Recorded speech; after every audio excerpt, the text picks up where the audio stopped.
ओम शांति। आज 11 जून 2026 के प्यारे बाप दादा के अनमोल मधुर महावाक्य हैं। आज की मुरली के सार में प्रियतम बाबा ने पूरा वर्षा लेने के लिए कहा कि एक बाप से ही प्रीत रखनी है, कोई भी देहधारी से प्रीत नहीं लगानी है, क्योंकि बाबा कहे अभी विनाश का समय है, वही महाभारत लड़ाई अभी लगनी है। इसलिए गाया हुआ है ना, विनाश काले विपरीत बुद्धि विनश्यंती, विनाश काले प्रीत बुद्धि विचयंती। बाबा कहे तुमको एक पारलौकिक बाप से ही प्रीत लगानी है तो तुम पूरे वर्षे के अधिकारी बनेंगे। और साथ में कहा कि तुम्हारे में जो तीव्र प्रीत वाले हैं वह बाप से पूरी प्रीत रखते हैं। कहते हैं बाबा हम आपसे 21 जन्मों का पूरा वर्षा लेंगे। वह समझते हैं एक बाबा ही सत्य बताते हैं, इसलिए एक बाप से ही प्रीत रखते हैं। और साथ में एग्जाम्पल दिया कि जैसे नया मकान बनाते हैं तो पुराने मकान से प्रीत टूट नए मकान से लग जाती है। ऐसे बाबा कहे मैं तुम्हारे लिए नई दुनिया नई राजधानी स्थापन करता हूँ, तो उससे प्रीत लगानी है। और अटेंशन दिलाया कि बाबा समझाते हैं दिन प्रतिदिन वायुमंडल खराब होता जाएगा, देखते हो कितने हंगामे होते हैं। अभी तुमको स्मृति रहनी चाहिए, हम जाएंगे अपने घर, फिर नई दुनिया में आएंगे तो नई दुनिया को अर्थात बाप और वर्षे को याद करना है। और कोई को भी मित्र संबंधी आदि को याद करने से कुछ मिलेगा नहीं, इसलिए एक बाप से ही प्रीत रखनी है जो पूरे वर्षे के अधिकारी बनाते हैं। फिर नशा दिलाते कहा कि तुम्हारी है विनाश काले प्रीत बुद्धि, इसलिए तुम विजय बनते हो, तुम सारे विश्व पर विजय पाते हो, यह अच्छी रीति याद रखना है। और साथ में अटेंशन दिलाया कि बरोबर अभी तुम समझते हो हम देवता बनते हैं तो हमारा भोजन शुद्ध होना चाहिए, देवी गुण भी यहाँ ही धारण करने हैं, सर्वगुण संपन्न यहाँ बनना है। बच्चों को समझानी दी जाती है तुम छी चीज़ें खाते हो तो बांस आती है, तुमको तो यहाँ सच्चा वैष्णव बनना है। सुनते हैं प्यारे बाप दादा के अनमोल मधुर महावाक्य। आज बाबा कहे मीठे बच्चे पूरा वर्षा लेने के लिए बाप से पूरी प्रीत रखो, तुम्हारी प्रीत किसी भी देहधारी से नहीं होनी चाहिए। मीठे बच्चे पूरा वर्षा लेने के लिए बाप से पूरी प्रीत रखो, तुम्हारी प्रीत किसी भी देहधारी से नहीं होनी चाहिए। आज मुरली से प्रश्न है, जो अपने देवी संप्रदाय के होंगे उनके सामने कौन से अक्षर घूमते रहेंगे? जो अपने देवी संप्रदाय के होंगे उनके सामने कौन से अक्षर घूमते रहेंगे? उत्तर में बाबा कहे जब तुम उन्हें बताएंगे कि बाप को याद करने से विक्रम विनाश होते हैं और देवी देवता धर्म की स्थापना होती है, तो यह अक्षर उनके सामने घूमते रहेंगे। अर्थात यह बाबा के महावाक्य सुनकर उनकी बुद्धि में यह ज्ञान घूमता रहेगा। बाबा कहे उनकी बुद्धि में आएगा हमें देवता बनना है, इसलिए हमारा खान पान शुद्ध होना चाहिए। आज मुरली में गीत बजा, भोलेनाथ से निराला कोई और नहीं, ऐसे बिगड़ी को बनाने वाला कोई और नहीं। ओम शांति। भोलानाथ के बच्चे सुन रहे हैं, किससे? बाबा कहे भोलानाथ के बच्चे किससे सुन रहे हैं? भोलानाथ से। भोलानाथ शिव को ही कहा जाता है, उनका नाम ही शिव है। भोलानाथ के बच्चे अर्थात शिव के बच्चे। बाबा कहे भोलानाथ कहो शिव कहो एक ही बात है, आत्माएं सुन रही हैं इन कानों से। अभी तुम बच्चे आत्म अभिमानी बने हो। बच्चे टेप पर भी मुरली सुनते हैं तो समझते हैं। क्या समझते हैं? कि शिव बाबा हमको अपना परिचय देते हैं, मैं सभी आत्माओं का बाप हूँ, जिसको तुम परम पिता परम आत्मा यानी परमात्मा कहते हो, उनको सदैव फादर ही कहते हैं। कौन कहते हैं कि वह फादर हैं? बाबा कहे फादर यह कौन कहता है? आत्मा कहती है, बच्चे कहते हैं। बाबा कहे आत्मा को अब ज्ञान मिला है और कोई मनुष्य मात्र को यह ज्ञान नहीं है। हम आत्मा को दो बाप हैं, एक साकार एक निराकार, वह परम पिता है, यह समझाने और कोई दे ना सके। बाबा कहे तुम बच्चों के सिवाय व बाबा के सिवाय बाबा का परिचय कोई दे न सके। बाबा कहे बाप के सिवाय और कोई यह पूछ न सके। बाप ही पूछते हैं, तुम जो कहते हो परमपिता परमात्मा गॉड फादर, वह तुम किसके लिए कहते हो? क्या लौकिक बाप के लिए व पारलौकिक बाप के लिए? बाबा कहे परमपिता परमात्मा व गॉड फादर हम किसके लिए कहते हैं? जरूर पारलौकिक बाप के लिए कहते हैं। बाबा पूछे, लौकिक फादर को गॉड फादर कहेंगे? हिंदी में अक्षर भी है परमपिता, वह तो एक ही निराकार है। ईश्वर प्रभु व भगवान कहने से बाप सिद्ध नहीं होता। गॉड फादर अक्षर अच्छा है। आत्मा ने कहा, हमारा गॉड फादर, लौकिक फादर तो सिर्फ शरीर का बाप है। तुम सबसे पूछा जाता है, तुमको कितने फादर्स हैं? एक है लौकिक, दूसरा है पारलौकिक, दोनों में बड़ा कौन? बाबा कहे लौकिक पारलौकिक दो फादर सबको हैं, तो बड़ा कौन? जरूर कहेंगे पारलौकिक फादर। उनकी महिमा है सब पतितों को पावन बनाने वाला पारलौकिक बाप। यह भी अभी तुम समझते हो, दुनिया में यह कोई भी नहीं समझते। बाप ने समझाया है, तुमको पारलौकिक बाप से प्रीत है। और कोई के है विनाश काले विपरीत बुद्धि, विनाश का अभी समय है। वही महाभारत की लड़ाई अब लगनी है। एरोप्लेन टैंक्स आदि एक दो को सप्लाई कर रहे हैं, सबको देते जाते हैं। पैसे से जिसको जो चाहे उनको देते जाते हैं, उधार पर भी लेते हैं। तो प्लेन बारूद आदि यह सब खरीद करते हैं। यह सब चीजें बड़ी महंगी होती हैं। बाबा कहे यह विनाश की सामग्री बड़ी महंगी होती है। विलायत वाले बनाते हैं, वह फिर बेचते रहते हैं। भारतवासी थोड़े ही एरोप्लेन आदि बेचते हैं। यह सब चीजें बाहर से आई हुई हैं। अब जो चीज खरीद करेंगे सो जरूर काम में लाएंगे, फेंकने के लिए थोड़े ही लेंगे। वह है विनाश काले विपरीत बुद्धि यादव संप्रदाय, जो यूरोप में रहते हैं। उनमें सब आ गए। बाबा कहे यादव में सब आ गए। भारत तो अविनाशी खंड है, क्योंकि अविनाशी बाप का बर्थ प्लेस है। बाप आते ही तब हैं जब पुरानी दुनिया खत्म होनी है, और जन्म वहाँ लेते हैं जहाँ कभी खत्म नहीं होना है। बाप आया था तब तो शिव जयंती मनाते हैं, परंतु उन्हों को यह पता नहीं है, क्या नहीं पता कि शिव बाबा कब आते हैं। बाबा कहे शिव जयंती मनाते हैं, लेकिन एक्चुअल में कौन से समय पर शिव बाबा आते हैं यह नहीं जानते। बाबा कहे आते भी उस समय है जबकि विनाश के लिए तैयारियां हो रही हैं। अब बाप कहते हैं वह है यूरोपवासी यादव संप्रदाय, जो सतयुग में होते नहीं, न बौद्धि न क्रिश्चियन आदि होते हैं। अब बाप कहते हैं उन्हों की है विनाश काले विपरीत बुद्धि, क्योंकि परमात्मा को सर्वव्यापी कह देते हैं। तो बाबा कहे जब सर्वव्यापी कह दिया तो फिर योग किन से लगाएंगे, इसलिए विनाश काले विपरीत बुद्धि हो जाते हैं। बाबा कहे तुम हो विनाश काले प्रीत बुद्धि, तुम बाप को जानते हो, तुम समझते हो।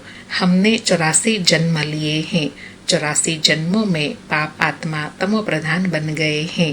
भारतवासियों ने ही 84 जन्म लिए हैं। अब नाटक पूरा होता है, सबको वापस जाना है। तुमको बाप राजयोग सिखा रहे हैं। यह है सबकी कयामत का समय, अर्थात मौत का समय। तो उन यादवों की भी ईश्वर से प्रीत नहीं है, इसलिए विनाश काले विपरीत बुद्धि कहा जाता है। क्योंकि बाबा कहे यथार्थ परिचय ही नहीं है, तो फिर प्रीत बुद्धि कैसे बनेंगे। बाबा कहे कोई भी देहधारी मनुष्य से प्रीत नहीं लगानी है, वह तो है रचना, उनसे वर्षा मिल न सके। भाइयों को भाइयों से वर्षा थोड़े ही मिलता है।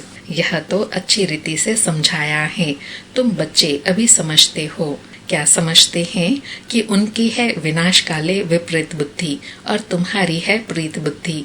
इसमें भी जो तीव्र प्रीत वाले हैं, बाप से पूरी प्रीत रखते हैं। हम बाबा से 21 जन्म का वर्षा लेते हैं, वह बाबा ही सत्य बताते हैं और कोई से प्रीत नहीं रखनी है। जब नया मकान बनाते हैं तो फिर नए मकान से प्रीत लग जाती है। समझा जाता है पुराना मकान टूट जाना है, तो हम भी पुरानी दुनिया से दिल तोड़ते जाते हैं। बाबा कहे जिनको यह परिचय मिल गया, समझ मिल गई, तो वो ये समझ जाते हैं कि बाबा हमारे लिए नई दुनिया बनाने आए हैं, तो बुद्धि वहाँ ऑटोमेटिकली लग जाती है, पुरानी दुनिया से दिल हट जाती है। बाबा कहे बाप समझाते हैं दिन प्रतिदिन वायुमंडल खराब होता जाएगा, देखते हो कितने हंगामे होते हैं। बाबा कहे समय को तो देख रहे हो ना, कितने हंगामे हो रहे हैं, तो समझेंगे कि बस अभी यह खलास होते हैं, हमको जाना है नई दुनिया में, तो नई दुनिया को याद करना पड़े, बेहद के बाप और वर्षे को याद करना है, और कोई को याद करने से कुछ मिलेगा नहीं। मनुष्य भक्ति मार्ग में कितना याद करते हैं, माँ बाप मित्र संबंधियों को याद करते हुए भी फिर देवी देवताओं को कितना याद करते हैं। बाबा कहे जब दुखी होते हैं तो अपने माता पिता संबंधी आदि होते हुए भी उस पारलौकिक बाप को व देवी देवताओं को याद करते हैं। बाबा कहे पानी में स्नान करते हैं, उनको पतित पावनी कहते हैं, दिखाते हैं तीर मारा और गंगा निकल आई, गंगा जल मुख में देते हैं। बाबा कहे गंगा को पतित पावनी समझते हैं ना, तो जब कोई मनुष्य का अंतिम समय होता है तो गंगा जल मुख में देते हैं, समझते हैं पावन हो जाएंगे, सदगति मिल जाएंगी। बाबा कहे समझते हैं थोड़ा भी गंगा जल मिलने से मुक्ति को पा लेंगे। बाप कहते हैं यहाँ है ज्ञान की बातें, तुम थोड़ा भी ज्ञान सुनते हो तो फल मिल जाता है। बाबा ने कितना गुह्य कनेक्शन बताया कि वो पानी की गंगा को पतित पावनी समझते हैं, लेकिन बाबा कहे वास्तव में ज्ञान की बात है कि जब तुम ज्ञान को समझ जाते हो, बुद्धि में बैठ जाता है, निश्चय हो जाता है, तो उसका फल जरूर मिलता है। जितना निश्चय उतना फल मिलेगा। बाबा कहे यह ज्ञान सुनने की बात है, अमृत पीने की चीज नहीं है, यह नॉलेज है। ऐसे नहीं समझो कि भोग के दिन अमृत पिलाते हैं, नहीं, वह तो मीठा पानी है। बाबा कहे अमृत का मतलब यह भी नहीं कि जो सतगुरुवार के दिन अमृत पिलाते हैं, नहीं, एक्चुअल अमृत है ज्ञान, जिस ज्ञान से आत्मा पावन बनती है, आत्मा की धुलाई सफाई होती है, फिर योग लगाना है। बाबा कहे बाकी यह है ज्ञान की बात। ज्ञान अर्थात बाप और सृष्टि के आदि मध्य अंत को जानना, यह सृष्टि चक्र कैसे फिरता है, कौन 84 जन्म लेते हैं, सब तो ले न सके, पहले पहले भारतवासी ही आते हैं, वही पूरे 84 जन्म लेते हैं, जो देवता थे वही 84 जन्म भोग पतित बन जाते हैं। बाप आकर फिर कांटों से फूल बनाते हैं। मनुष्य देह अभिमान में आकर विकारों में फंस पड़ते हैं। अब है रावण राज्य, सतयुग था देवी राज्य, शिव बाबा ही स्वर्ग की पूरी रचते हैं, अर्थात सतयुग की स्थापना करते हैं।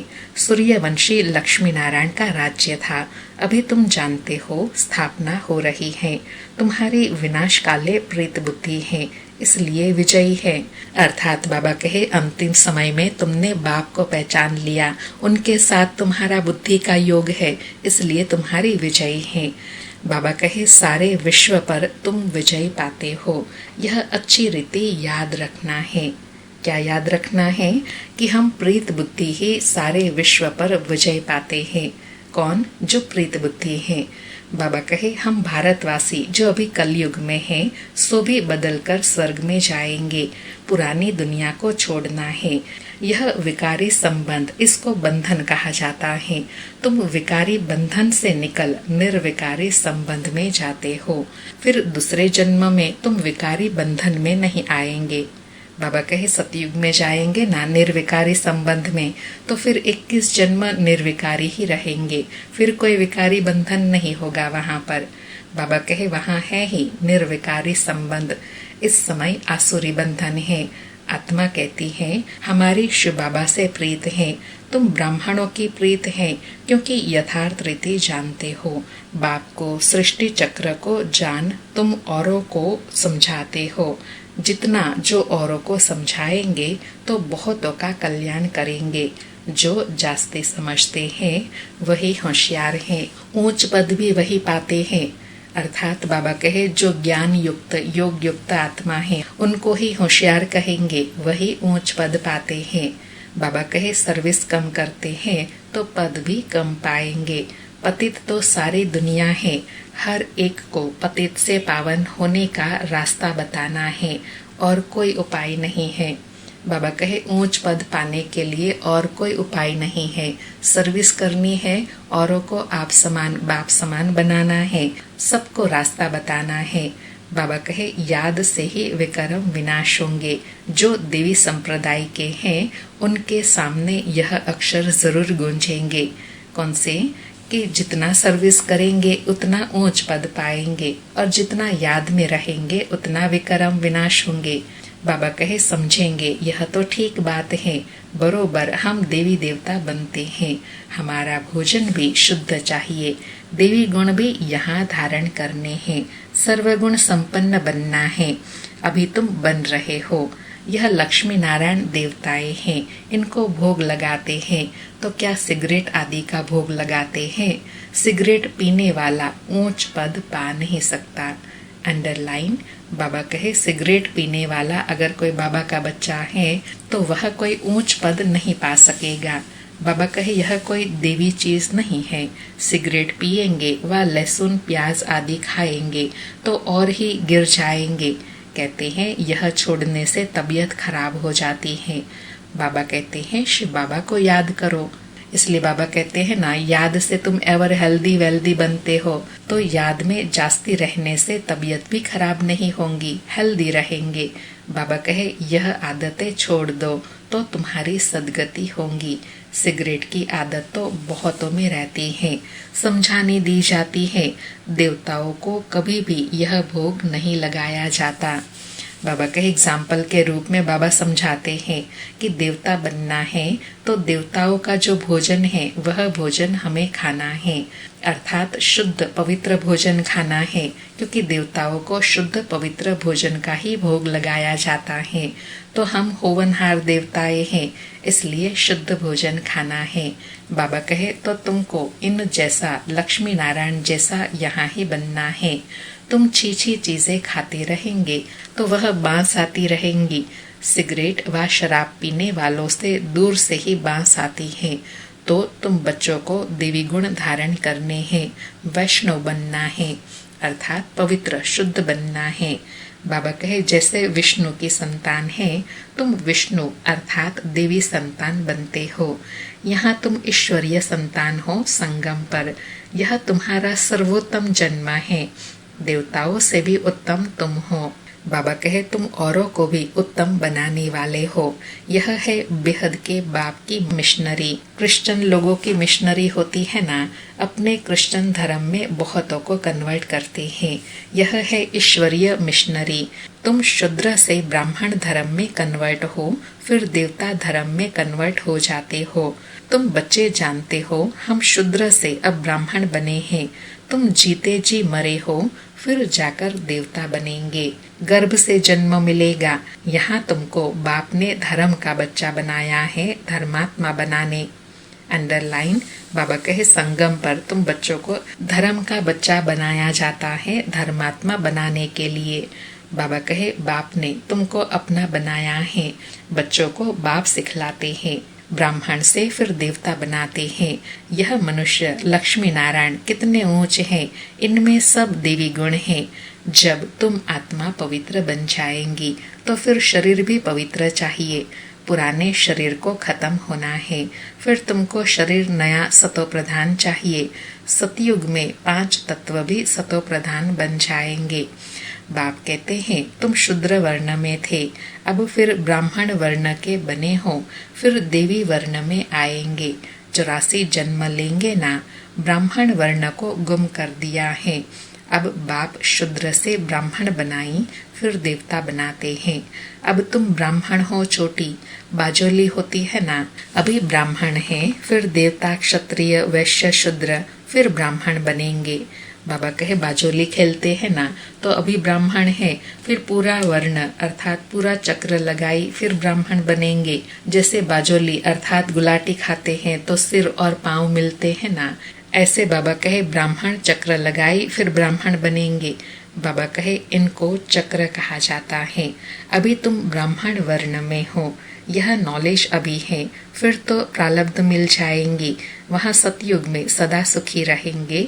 21 जन्म नंबरवार। इस समय के पुरुषार्थ अनुसार कोई राजाई घराने में, कोई प्रजा में जाएंगे। राजाई घराने में सुख बहुत है, फिर कलाएं कम होती हैं।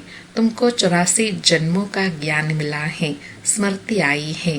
बाप आकर समझाते हैं, मीठे मीठे बच्चों, तुम्हारे अब 84 जन्म पूरे हुए हैं। कोई ने 84 जन्म 80, 50 या 60 जन्म लिए हैं। बाबा कहे सबसे जास्ती तुम भारतवासी सुख देखते हो। इस ड्रामा में तुम्हारा नाम बाला है, देवताओं से भी तुम ऊंच हो। तुम जानते हो हम सो पूज्य बनते हैं। सतयुग में हम किसी को पूजते नहीं, न हमको कोई पूजते। अर्थात बाबा कहे सतयुग में न पूज्य है न पुजारी है, सब संपन्न है। बाबा कहे वहाँ हम है ही पूज्य, फिर कलाएं कम होती जाती हैं। हम पूज्य से फिर पुजारी बन माथा टेकते हैं। द्वापर में हम पुजारी बनना शुरू करते हैं, अंत में फिर सभी व्यभिचारी बन जाते हैं। यह शरीर 5 तत्वों का बना हुआ है। उनकी कोई बैठ पूजा करते हैं तो उसको कहा जाता है, क्या कहा जाता है? भूत पूजा। क्योंकि बाबा कहे शरीर 5 तत्वों का बना है ना, क्योंकि बाबा कहे यह शरीर विनाशी है, तो इसलिए इसको भूत कहा जाता है। और शरीर की पूजा माना भूत पूजा हो गई। बाबा कहे हर एक में 5 भूत हैं। देह अभिमान का भूत, फिर काम क्रोध का भूत। भूत संप्रदाय कहो व आसुरी संप्रदाय कहो, बात एक ही है। बाप आकर फिर देवी संप्रदाय बनाते हैं। बाप आते हैं भूतों से छुड़ाने और अपने साथ योग लगाए देवता बनाने। बाबा कहे मैं किस लिए आता हूँ? तुम बच्चों को भूतों से छुड़ाने के लिए, अर्थात बुराइयों अवगुण विकारों से छुड़ाई, अपने साथ योग लगाई देवता बनाने के लिए। बाबा कहे गुरु नानक ने भी महिमा गाई है। कौन सी? परम पिता परमात्मा ने मनुष्य को देवता बनाया, वही पतितों को पावन बनाने वाला है। अच्छा, मीठे मीठे सिकिलधे बच्चों प्रति माता पिता बाप दादा का याद प्यार और गुड मॉर्निंग। रूहानी बाप की रूहानी बच्चों को नमस्ते। हम रूहानी बच्चों की रूहानी माता पिता बाप दादा को याद प्यार, गुड मॉर्निंग और नमस्ते नमस्ते। सारी मुरली से धारणा के लिए सार है। पहला पॉइंट, ब्राह्मण से देवता बनने के लिए जो भी छीछी आदतें हैं उन सबको छोड़ना है। शूद्र को ब्राह्मण धर्म में कन्वर्ट कर देवता बनाने के लिए ईश्वरीय मिशन के कार्य में सहयोगी बनना है। शराब, सिगरेट या जो भी गंदी आदतें हैं वह निकाल देनी है। दूसरा पॉइंट, इस विनाश काल के समय बाप से सच्ची प्रीत रखनी है। पुराना मकान टूटने वाला है, इसलिए इससे दिल निकाल नए से लगानी है। आज बाबा का वरदान है, श्रेष्ठ कर्म द्वारा सिमरण योग्य बनने वाले योग युक्त युक्ति युक्त भव। श्रेष्ठ कर्म द्वारा सिमरण योग्य बनने वाले योग युक्त युक्ति युक्त भव। स्पष्टीकरण है, आपका एक एक कर्म जितना श्रेष्ठ होगा उतना ही श्रेष्ठ आत्माओं में सिमरण किए जाएंगे। भक्ति मार्ग में नाम का सिमरण करते हैं, लेकिन यहाँ जो श्रेष्ठ आत्माएं हैं उनके गुणों और कर्मों को मिसाल बनाने के लिए सिमरण करते हैं। तो आप श्रेष्ठ कर्मों के आधार पर सिमरण योग्य बनते जाएंगे। इसके लिए योग युक्त बनो। योग युक्त बनने से हर संकल्प, शब्द व कर्म योग युक्त अवश्य होगा। उनसे अयुक्त कर्म व संकल्प हो ही नहीं सकता। यह भी कनेक्शन है। बाबा कौन सा कनेक्शन बता रहे हैं कि जो आत्मा श्रेष्ठ कर्म करके सिमरण लायक बन जाती है, फिर उनसे कोई भी अयोग्य कर्म नहीं होते हैं। उनके ही कर्मों का व गुणों का ही गायन मिसाल के रूप में सिमरण करते हैं। तो जो ऐसी सिमरनीय आत्माएं हैं वह सदा योग युक्त और युक्ति युक्त होंगे। उनके हर कर्म श्रेष्ठ होंगे। आज का स्लोगन है, निमित्त और निर्माण चित्त यही सच्चे सेवाधारी के लक्षण हैं। निमित्त और निर्माण चित्त यही सच्चे सेवाधारी के लक्षण हैं। आज के अव्यक्त इशारे हैं, सदा हर्षित रहने के लिए अपनी नेचर को सरल बनाओ, सहनशील बनो। आज सदा हर्षित रहने के लिए कहा कि सरल चित नेचर होंगी तो हर्षित रहने के साथ नैनों से, मुख से और चलन से मधुरता प्रत्यक्ष रूप में दिखाई देंगी। कभी मुख से कड़वा वचन नहीं निकालेंगे। उनका दिल, दिमाग, बोल सब एक समान होगा। दिल में एक, बोल में दूसरा, यह सरलता की निशानी नहीं है। सरल स्वभाव वाले सदा निर्माणचित, निरहंकारी, निस्वार्थी होते हैं।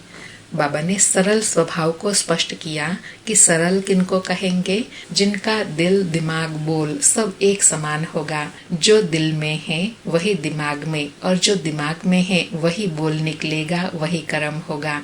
जो निर्माणचित भी होंगे, निरहंकारी भी होंगे और निस्वार्थी होंगे। अच्छा, ओम शांति। शुक्रिया बाबा, शुक्रिया।